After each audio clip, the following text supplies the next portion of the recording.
Bonjour. Moi, je me suis pris des petites notes, mais là, j'en ai pas besoin pour tout de suite. Par rapport, là, il y a Fergus qui m'a fait une réponse. J'avais compris que c'était de l'humour, mais l'humour, bon, c'est un moyen de transport de certaines choses. Donc, je voyais aussi ce qu'il y avait un petit peu. Puis tu m'avais fait un commentaire du ah, attention au jugement par l'apparence. Mais dans un monde comme le nôtre, des fois, c'est tout ce qu'on a. C'est tout ce qu'on a pour, je parle comme support, là, pour des fois sentir que, bon. Donc, ne m'y étant pas fié par le passé, je l'ai regretté souvent. Puis aujourd'hui, ben, il y a des signes des fois au niveau de l'apparence que je passe pas par-dessus, puis j'en tiens tout le temps compte. Mais j'avais compris que c'était de l'humour. Ben aussi d'ailleurs, ce que j'ai répondu, ben c'était un petit peu sous le signe de l'humour. Je n'étais pas en colère. Puis c'était j'ai jamais pensé que Fergus était choqué au sens de la colère contre moi. C'était plus, bon, un petit aspect humoristique, moi aussi. Il y a la vidéo de l'oiseau moqueur qui parle qu'il s'ennuie. Bon, on le sent, hein? On sent une certaine lourdeur. Mais bon, il y a quelqu'un dans les commentaires qui parlait les certains aspects contemplatifs. C'est vrai que quelqu'un de contemplatif peut pas s'ennuyer dans le sens que oui, on va s'ennuyer, mais le fait d'être contemplatif peut pallier à ça. Pourquoi est-ce que les gens s'ennuient? C'est parce qu'ils pensent. Puis l'aspect contemplatif permet jusqu'à un certain point d'arrêter l'ennui. Mais c'est difficile à développer, puis c'est pas tout le monde qui a une nature contemplative. Je me rappelle, je me souviens à une certaine époque, à un moment donné, des fois, c'était une période difficile, puis j'étais seul chez moi dans le temps, j'étais isolé dans une maison. Mais ça reste pareil, une époque de ma vie où j'ai été le plus en paix. Puis j'avais quand même, quand j'étais seul, isolé dans une maison de campagne, puis des fois, juste regarder mon feu de foyer me suffisait, je pouvais passer des heures comme ça. Mais bon, je perdais la notion du temps. Les aspects contemplatifs permettent d'échapper à la lourdeur du temps. Mais il reste que, bon, s'arrêter de penser, c'est difficile. On est conditionné à penser tout le temps, à réfléchir tout. Mais bon, mais t'as une bonne bibliothèque là où t'es. Je veux dire, l'oiseau moqueur, il y a une bonne bibliothèque. Puis c'est sûr que là-dedans, il y a des ouvrages écrits ou qui sont écrits par des gens qui ont côtoyé des contemplatifs. Ça peut être intéressant, là, quand même. Moi, j'aimais bien lire Thérèse d'Avila dans le temps, puis aussi ce qu'on a appelé la légende de Sainte-Catherine de Sienne. Mais l'affaire, c'est que, bon, c'est pas légende à prendre au sens qu'on l'entend maintenant. Si, dans le bas d'une carte, des fois, vous avez la légende, ça veut dire ce qu'il faut lire pour comprendre la carte. C'est ça, la légende. Donc, la légende de Sainte-Catherine de Sienne, c'est ce qu'il faut lire sur Sainte-Catherine de Sienne. C'est en ce sens-là, dans le sens que c'est le livre par rapport à elle. Mais c'est pas des écrits, je veux dire, j'avais de la difficulté à me replonger là-dedans. Maintenant, donc, qu'est-ce que j'ai vu d'autre? Ah oui, il y a quelqu'un qui m'a laissé un commentaire, Sapin Bleu, qui dit qu'il ne me connaissait pas avant que Pierre Blanchette parle de moi. J'ai jamais eu connaissance que Pierre Blanchette parlait de moi, possiblement parce que je suis pas sur les réseaux sociaux. J'avais juste vu quand il avait repris une image là, que j'ai fait, puis que par association, il associait ça à Bernard et à la magie du chaos. Parce que j'imagine, bon, c'est ironique, parce que ça veut dire que, ben, Monsieur Blanchette, si moi j'égare les armes, ben lui, il collabore. Je veux dire, c'est un petit peu contradictoire. Dans le sens que moi, j'essaie de pas trop être exposé. Je veux pas non plus des milliers d'abonnés. Puis pourtant, je sais qu'il y a des gens qui m'écoutent à cause de détracteurs, ce qui est ironique. Le mieux, ce serait d'ignorer. Mais d'un autre côté, je regardais ça par après. Puis je me disais, prenez le monsieur maçon qui fait des vidéos avec Amélie Paul pour répondre à Pierre Blanchette. Dans le fond, ils aiment ça, eux autres. Je veux dire, cette antagonisation-là, ça les sert. Puis le fait que M. Blanchette y embarque, je pense que ça les sert aussi. Donc, puis c'est quoi donc hier? Ben, j'ai trouvé ça spécial, Sapin Bleu, qui me dit que c'est à cause de Pierre Blanchette qui vient m'écouter. Puis il y en a d'autres aussi. Donc, si moi j'égare les armes, ça veut dire que Pierre Blanchette, il collabore à égarer des armes, là. Il y a quelque chose d'ironique là-dedans, puis même de, comment je pourrais dire ça, c'est des logiques qui, bon, le problème c'est que, bon, il y a la psychologie inversée, hein, puis il faudrait peut-être étudier ça un petit peu pour pas servir ce qu'on veut pas servir, mais sans s'en rendre compte. Donc, j'ai vu, il a fait, ben moi je l'ai tout aimé, Pierre Blanchette, je le trouve toujours intéressant. Il a fait une vidéo où il parle de l'essayiste, où il nous lit. Il dit qu'il est un mauvais lecteur, mais en fait, je suis sûr que c'est un bon lecteur, il a l'air de comprendre ce qu'il lit. Peut-être mauvais narrateur, là, qui est peut-être le terme. Mais Étienne Couvert, qui est un essayiste, qui a passé la plupart de ses ouvrages, entre autres, dénonçait la gnose, puis jusqu'à un certain point, c'est son thème central à ce monsieur-là. Mais je le sais que pour M. Blanchette, par exemple, moi, je fais partie de tout ça.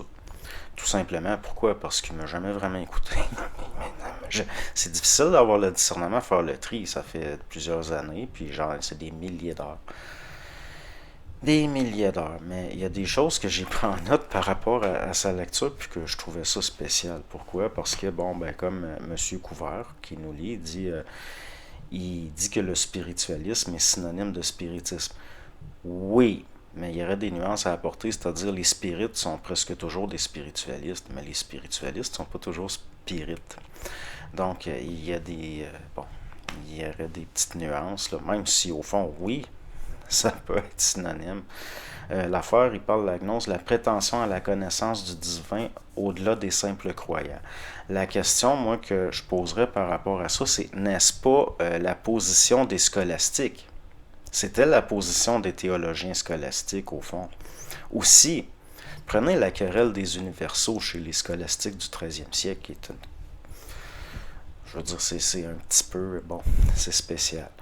Prenez, par exemple, bon, aujourd'hui, ben, à partir de certaines époques, surtout quand le spiritisme est devenu à la mode, l'Église catholique a remis de l'avant l'idée de purgatoire.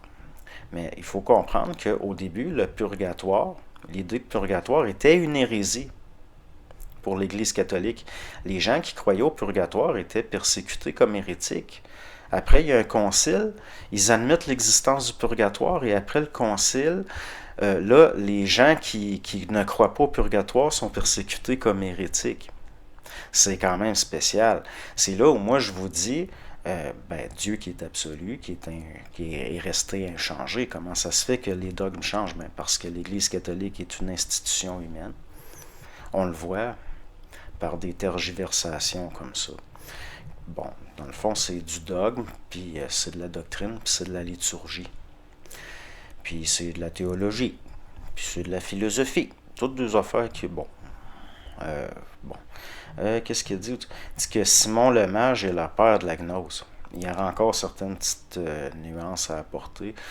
Surtout que, bon, ma juste Shimon, oui, jusqu'à un certain point, mais c'est de là aussi que, bon, ce qu'on pourrait appeler, il y a certains aspects par rapport à l'Église catholique qu'on peut rapprocher quand même de ça, parce que sa vidéo est titrée de la gnose, cancer au sein de l'Église. Je suis parfaitement d'accord.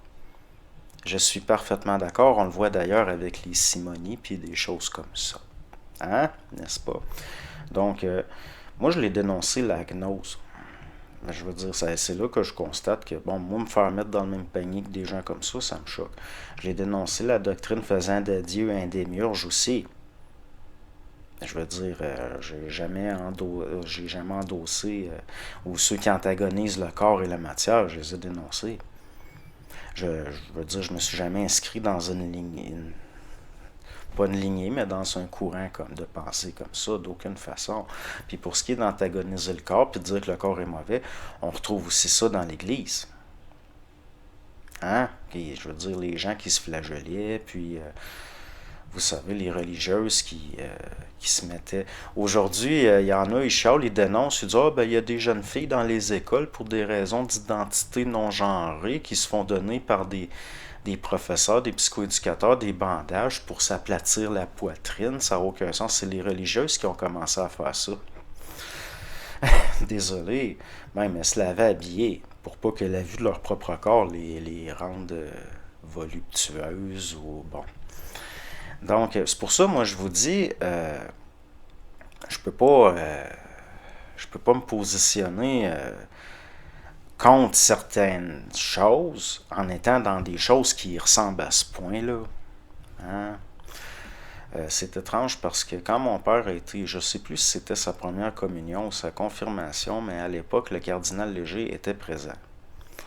Puis la mère de mon père, à un moment donné, ça a donné, le cardinal Léger était devant elle, puis il a présenté sa bague de cardinal. Puis ma grand-mère a fait non, elle voulait pas embrasser sa bague. Puis le cardinal était offusqué. Puis elle dit, je veux pas bécoter quelque chose que tout le monde bécote.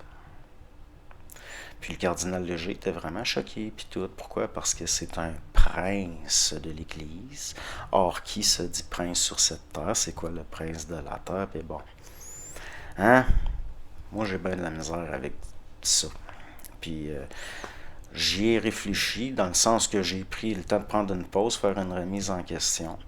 Parce que je sais que M. Blanchet, il lui a pas à faire de remise en question. Lui, il a la vérité. Moi, j'ai pas la prétention d'avoir la vérité. Parce que, surtout quand c'est la vérité, bon, celle de la Sainte Église catholique, qui, moi, n'a rien de sainte. N'a rien de sainte, c'est une institution humaine. C'est l'évidence même. Depuis quand une institution humaine est sainte. Donc, l'affaire aussi dit que les romantistes datent du 17e siècle. Ça, je pense que c'est une erreur de lecture. Je pense qu'en lisant, c'est fourvoyé. Mais le romantisme, c'est à la fin du 18e que ça commence. Ben que, bon, si on peut dire certaines choses qui reviennent sous cette forme-là. Parce que les romantiques, c'est un peu comme des hippies. Dans le temps, des beatniks, là, fin 18e, puis ça va atteindre son apogée au 19e. Avec, bon, des œuvres que j'ai pas envie de lire, puis de la musique que j'aime pas écouter. J'ai jamais été un fan de Franz Liszt ou de Chopin, c'est trop c'est trop lourd, c'est trop ornementé, c'est trop. Mais bon, moi aussi, je veux dire, c'est un courant que aussi, au cours des années, quand j'en ai parlé, je veux dire, au fond, on est parfaitement d'accord. C'est juste que moi, je veux rien savoir de le dogme catholique, la liturgie catholique. Pourquoi? Parce qu'à mes yeux, ça fait partie d'une doctrine de serpent. Puis bon, on dit que, OK, il faut connaître la géométrie. Là, ça, c'est une affaire par rapport aux francs-maçons. Ben oui. Ben oui, il faut connaître la géométrie. Pourquoi? Pour ne pas se faire avoir par ceux qui la connaissent.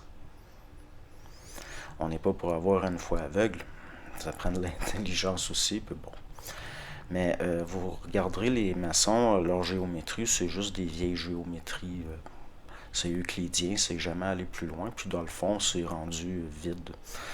Puis c'est pas très exaltant. Hein? Puis ils n'ont pas tort en disant que ça commence avec les pythagoriciens, ça. Mais ça aussi, j'en avais parlé.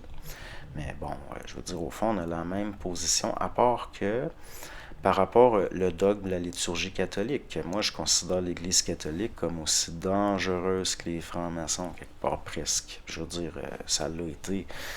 Mais il reste que, bon, moi, je peux pas croire en des institutions humaines. Parce que la question, renonces-tu à sa thèse et ses œuvres? Ma réponse est oui. Acceptes-tu le Christ? Ma réponse est oui. Mais au niveau l'institution catholique humaine, la réponse est non. Pourquoi? Voir les réponses aux questions précédentes. D'accord? Donc, ne vois pas que ceux qui antagonisent la matière et ceux qui prônent l'exaltation sensuelle ne sont pas de la même branche. Ça, c'est vrai, tout est mêlé. Tout est mêlé, puis bon, je veux dire, on reproche, par exemple, aux albigeois d'avoir antagonisé la matière, le corps, puis moi, mais l'Église faisait pareil, là. Désolé, là. Puis là, après ça, de mêler ça, bon, il y en a qui veulent l'exaltation des sens, ou c'est vrai, là, comme on le voit, là, je veux dire, comme Moreau, puis ce qui est mon livre, il y a quelque chose que je voulais vous montrer. Puis je me suis dit, un instant, ce sera pas long.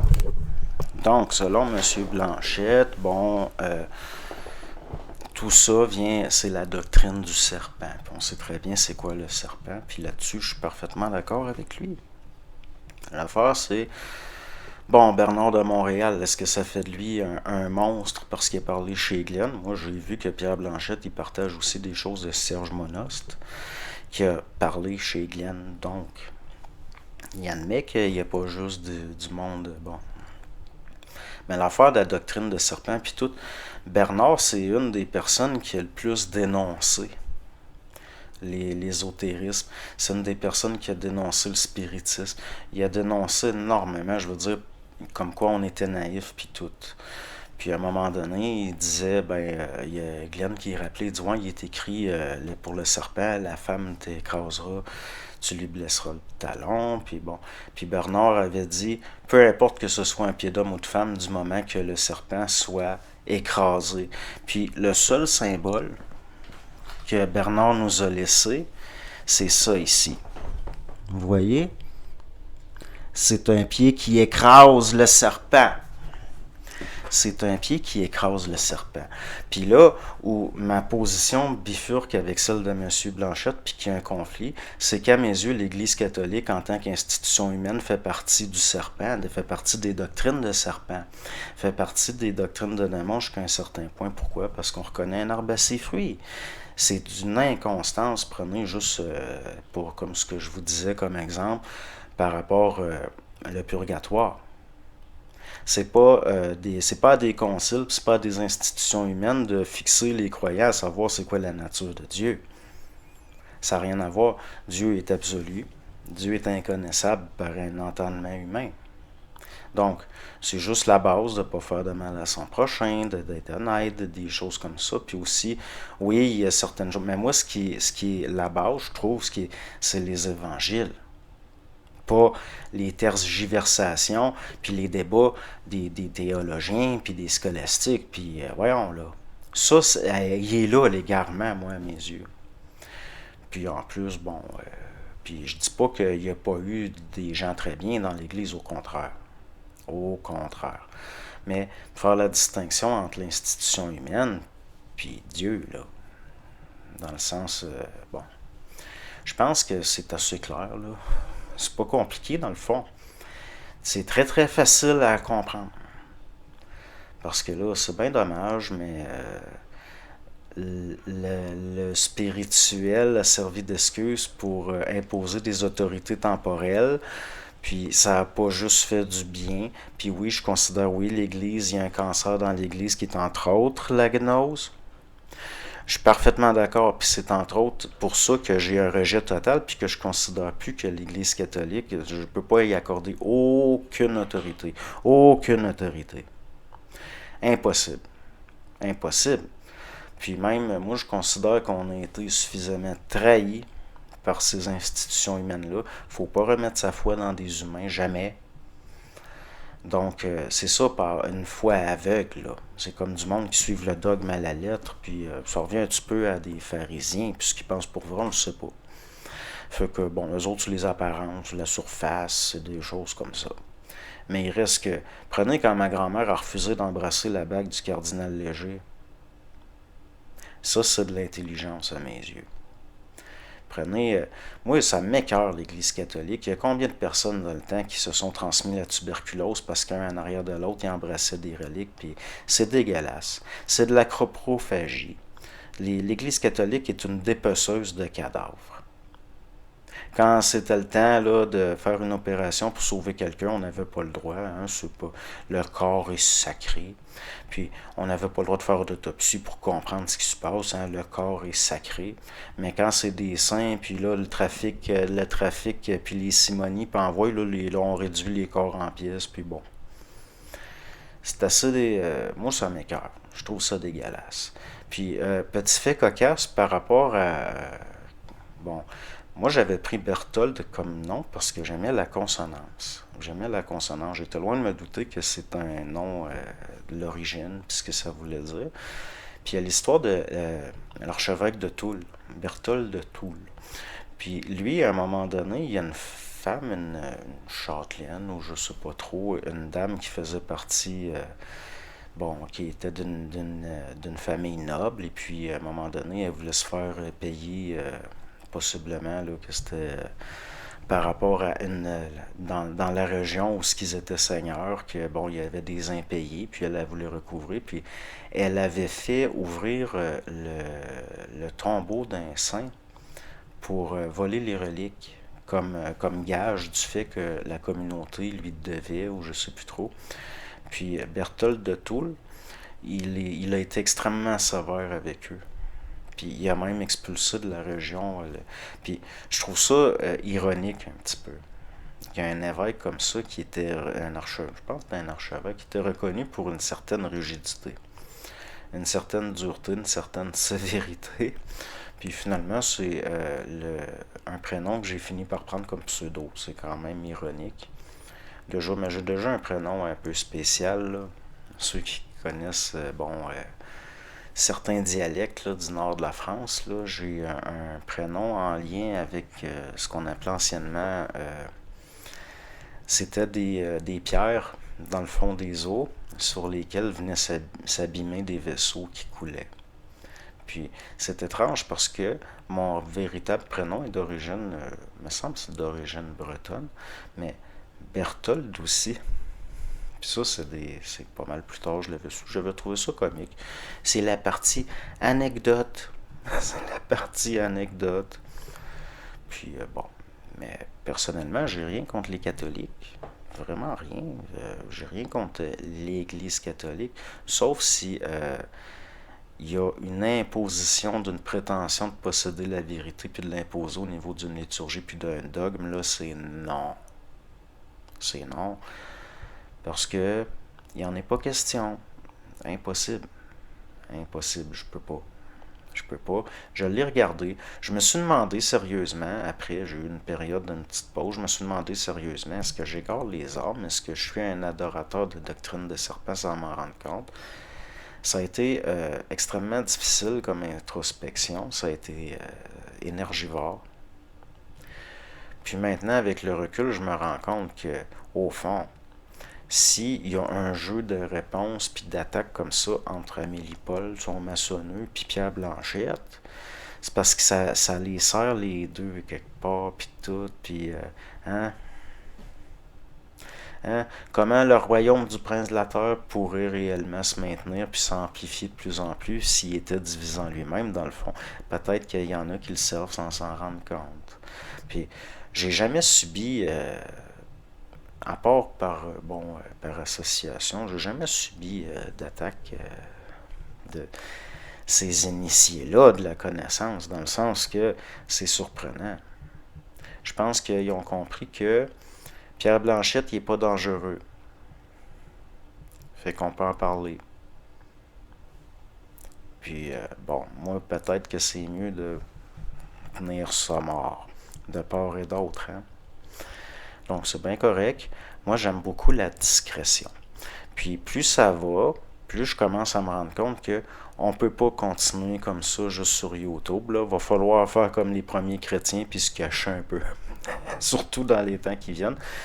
Dans le sens que si on veut parler librement, les gens qui ont une certaine sympathie puis certaines vues en commun, va falloir faire ça plus privé, il va falloir qu'il peut-être... puis moi j'ai horreur des structures, j'ai horreur des... Mais là on n'a pas le choix. On n'a pas le choix. Moi je veux pas faire partie de ces débats-là. Parce que ça n'a pas rien à voir. C'est ce qui est de semblable nature qui est appelé à s'affronter. Donc, c'est normal que hein, comme M. Blanchette, moi je le considère comme un croisé.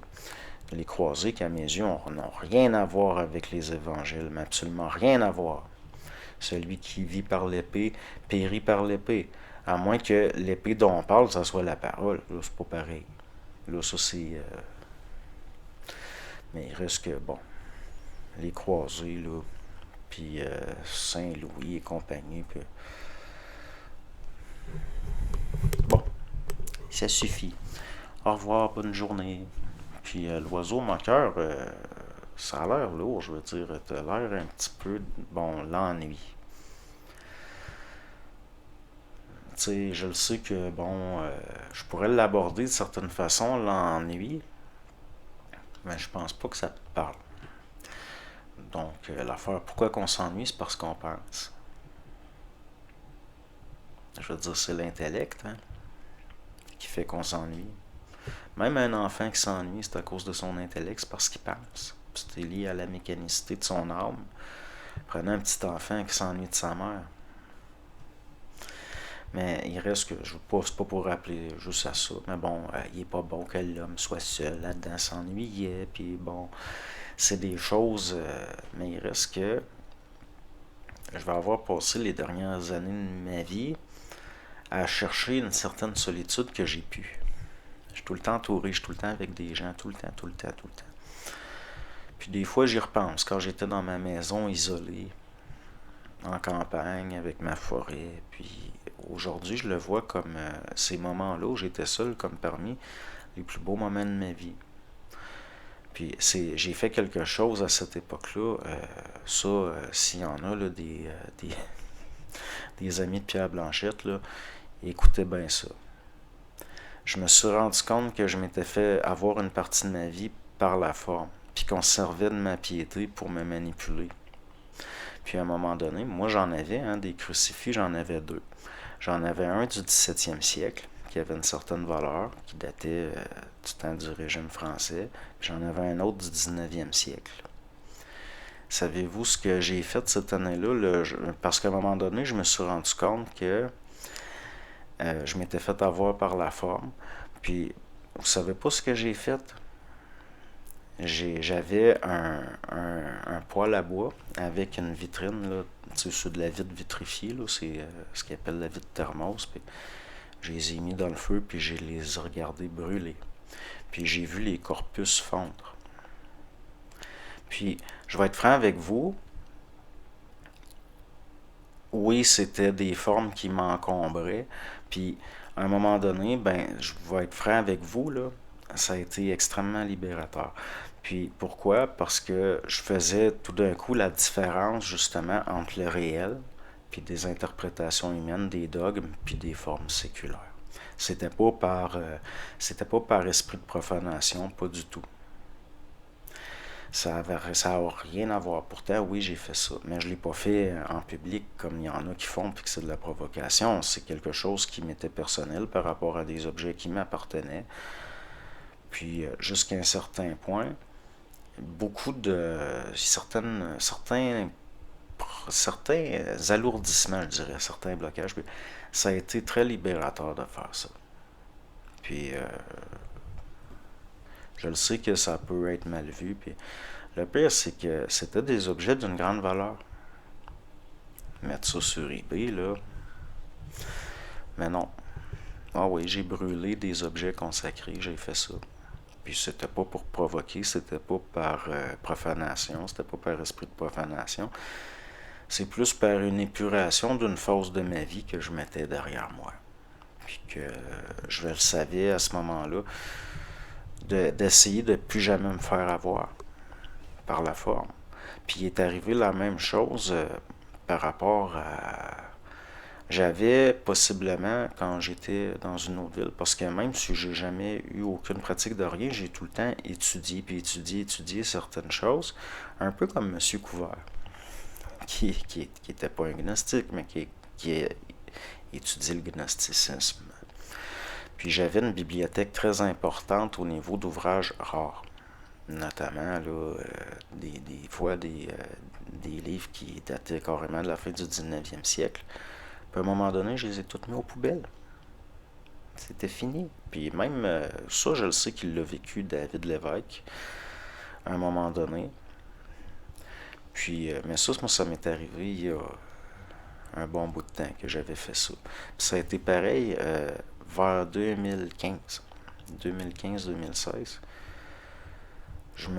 À un moment donné, j'ai jeté aux poubelles des, des disques compacts, des choses que finalement je me rendais compte. Là.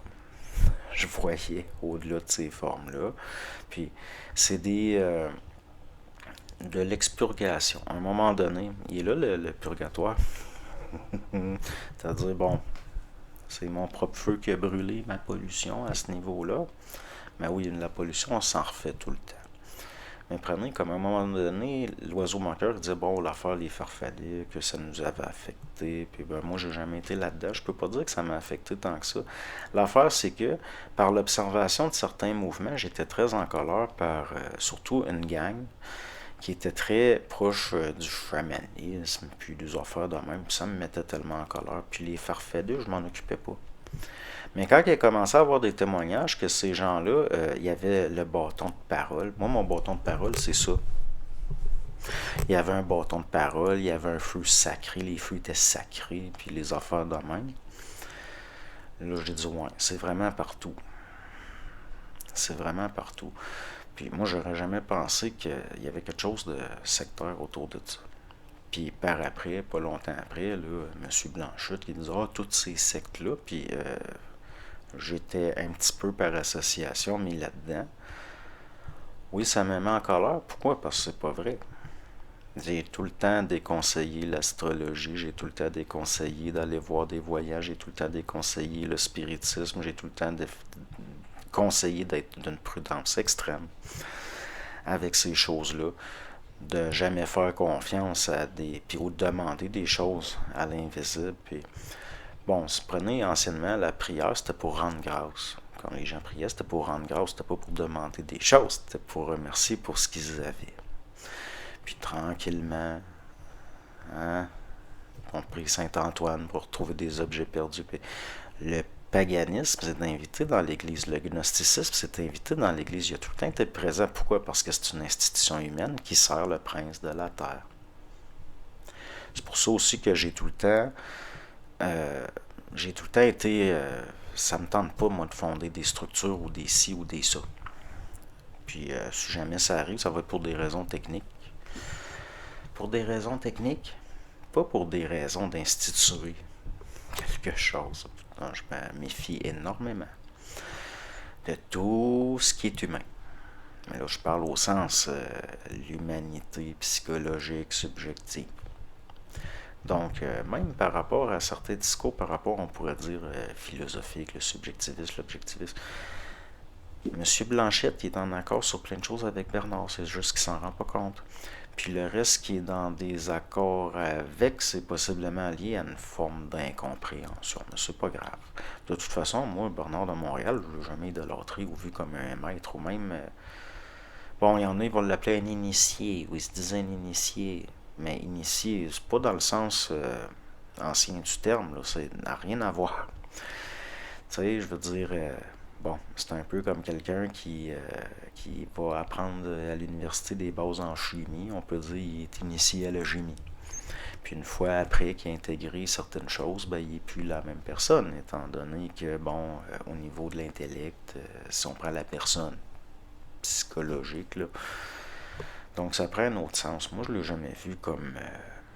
j'ai jamais vu Bernard de Montréal comme un initié au sens classique du terme. C'est plus une forme qui est employée. Puis bon, à un moment donné, là, on n'est pas pour s'arrêter tout le temps à ça. Puis moi, j'ai pas envie de... C'est plate, c'est des sujets plates dans le fond. Hein? C'est pas intéressant dans le fond. Moi, je trouve ça plate. Je trouve pas ça intéressant. Donc, il va falloir parler d'autre chose à un moment donné, là, je veux dire. Puis pour ça, il faut parler librement. Fait qu'on va s'arranger, comme je l'avais déjà dit, pour se retrouver entre gens qui sympathisent réellement, parce que YouTube, c'est trop vaste.